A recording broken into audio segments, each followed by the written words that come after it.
Now we're going to be moving on to some fun concepts such as GPA, SAT, APs, and also extracurriculars. So again, these might be things you already know. If you already know them, it'll just be like a good reminder, a good refresher. Starting with a GPA, this stands for your grade point average. This is a number that represents your overall academic performance, and it's calculated by averaging your grades in all classes. So for example, if you get an A in a class, that would be a 4.0. If you get a B, that would be a 3.0, etc. An NOA GPA, on one hand, is strictly on a 4.0 scale, which means NA is a 4.0 no matter the class difficulty. But a weight GPA gives extra points for harder classes such as honors, AP, and IB. So if you get an A in those classes, your GPA might be a 4.0 or a 5.0. Colleges, they look at trends. They look to see if your GPA is going up, if it's staying steady, or if it's dropping. So as we all know, we might go through some hard classes. So if you get a C in a class, but you're maintaining all A's, all B's, you might get a C and think it's all over, you got a bad GPA. But actually, colleges look to see if there's a trend with your GPA, with your transcripts. So that one C isn't going to affect your overall grades. Maintaining a high GPA can open doors to scholarships, honors programs, and competitive universities. And again, if your GPA isn't perfect, don't stress because having strong extracurriculars, essays, and also teacher recommendations can help balance it out. So the SAT, which we all now know is optional, now schools are shifting towards making SAT required. So I think it's important for everyone to know what SAT is and everyone to just take it to have it in hand. So this is a standardized test used for college admissions in the US. This is to measure students' academic skills and readiness for college. It consists of two sections, the first one being math, such as algebra, geometry, and some advanced math, as well as reading and writing, such as reading comprehension, grammar, and vocabulary. The total score is out of 1,600, so it's 800 per section. Why do we have to take the SATs? What do colleges look for when they get these scores? They want to basically test their problem-solving skills in algebra, geometry, and advanced math knowledge. And then with the reading, they want to test our ability to understand complex text, strong grammar, and make sure we have clear communication skills. So overall, they're measuring a student's academic potential used alongside obviously other parts of your application. They also want to see how you test in a given time. So should you take it? I encourage you all to take it just to have it in hand in case you need it one day.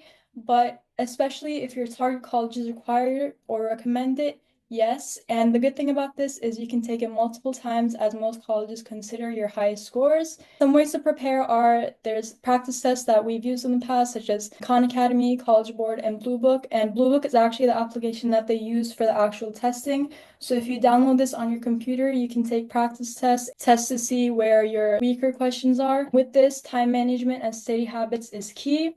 But there's also an alternative if you don't think the SAT is the best option for you. There's also a test called the ACT, which some students do better on. And this is different because this has a science section. It's a faster paced question. So I recommend you all to research both and what kind of questions both consist of. Take a practice test, see which one you do best on.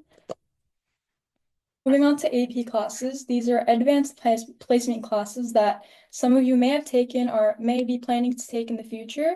These are college level classes offered in high school, and they're harder than regular classes but can help you earn college credit. So this is good if you want to get a head start in college, get some credits stacked up. Personally, I have friends who have taken so many APs in high school, but by the time they got to college, they were already a year ahead of me, even though we started at the same time. So if you want to get a head start and have some college credits ready, AP classes are the best way to go. They also give you a GPA boost. So if you, on a weighted GPA scale, if you get an A in your AP class, that would be worth a 4.0 or a 4.5 or a 5.0. So if you also want a GPA boost, AP classes are a great way to go.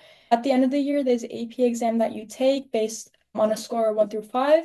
And many colleges, again, they give credit for scores of 3, 4, or 5. So should you take AP classes? If you enjoy a subject and you want a challenge and you think that taking a class in the specific subject you're going to do great on, if you think it's in your strong areas, then I would definitely encourage you to take it.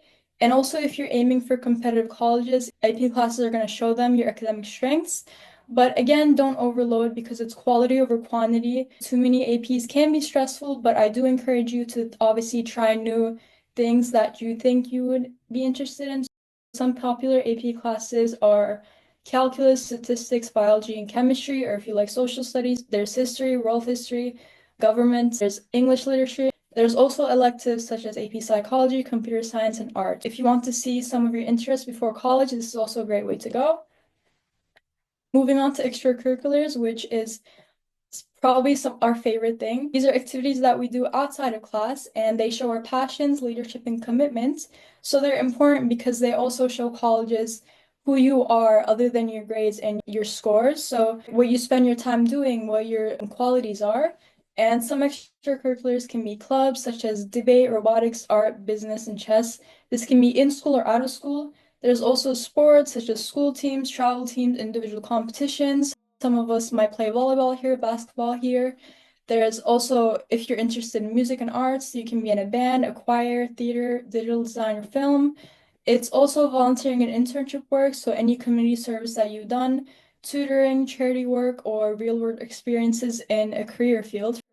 For example, if we've heard of White Tulip, they offer internships. There's also personal projects. So if you've written a blog, or if you're coding an app, if you have a YouTube channel, or even if you have a social media account that you regularly like to post on, that would be a personal project and can definitely be a part of your college application if you think it describes who you are. So what do colleges look for when we put these extracurriculars? Because there's a limit of 10 extracurriculars on the common application. So when you're putting these into your application, they look for passion and consistency. So they want to see that you stuck with activities for multiple years rather than just starting something and finishing it in a month. So they want to see that you're consistent with it. They want to see that you're passionate about it. And they also want to see your leadership skills. So if you're a club president, if you're a captain, an organizer, or even if you're just a member, you can still show your leadership through the impact that you made. Did you make a difference? Did you start a project? Did you win an award?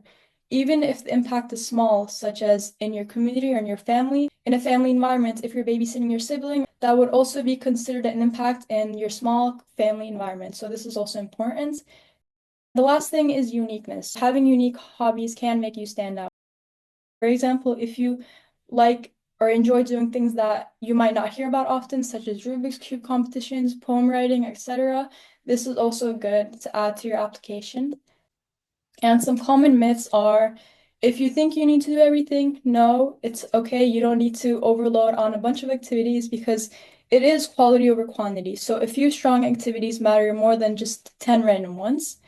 If you think you need to be the best at everything that you do, no, because colleges want to see commitment and improvement. They don't look for perfectionism. They don't want you to be perfect. They just want to see that you're committed to what you're doing and they want to see that you're able to improve in whatever pursuit that you take on. If you think that you should only be doing school clubs, no, because passion projects, hobbies, and jobs also matter, stuff that you do outside of school. Pro tip to make your activities stand out. The first thing is to show growth. So did you go from a member to a leader? And are you including numbers? Usually when you put an extracurricular in your application, you also have a little section where you explain what you do. So for example, if you were a social media manager, I would encourage you to include numbers. Did you get the engagement up by 50%? How many people did you inspire in a certain activity that you've done? So it's important to show growth, include numbers, and include different things that you've done.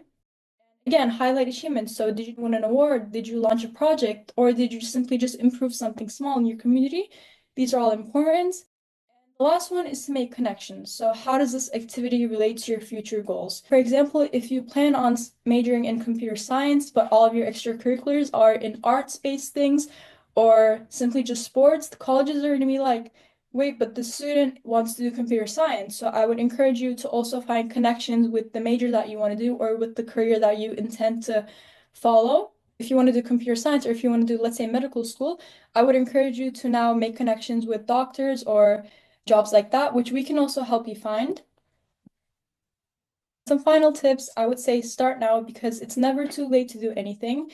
Even if you just want to get something that you already have stronger, you can definitely keep it going now. It's not too late for anything. GPA does matter, but it's not everything because more than that, I think strong extracurriculars, essays, and recommendations are worth a lot more because in a recommendation, it's going to be a teacher at your school telling a college who you are as a person, what you do in class, how you communicate with others, your friends, the teachers. So this is going to tell the schools a lot more about who you are rather than just seeing a grade. Same with essays, with which maybe hobby we'll talk about later, but once you're talking about who you are, your story, what you've accomplished, what setbacks you've had, this is the time to show colleges you are more than just your GPA, your grades. But again, you should still keep your grades up. You should also challenge yourself academically. So APs and honor classes show readiness for college if you're up for that. Again, you should find your passions, extracurriculars, hobbies, majors that you're interested in, or simply just classes you enjoy, because this is a time to start something. You might not like it, so it's okay to make mistakes, but I do encourage you all to find your passions, different things that you think you'd be good at. You should also stay organized. You should track deadlines for applications if you already started. Scholarships, you can research onto that, and tests. You can create college lists, as Bella was showing you. You can even open your Common App account, which we will go into in a bit. And the last tip is to ask for help. Counselors, teachers, and mentors can guide you through this process. This is why we're here, and it's going to lighten the load for you. We're here to help you. Your mentors are here to help you. Your teachers are here to help you.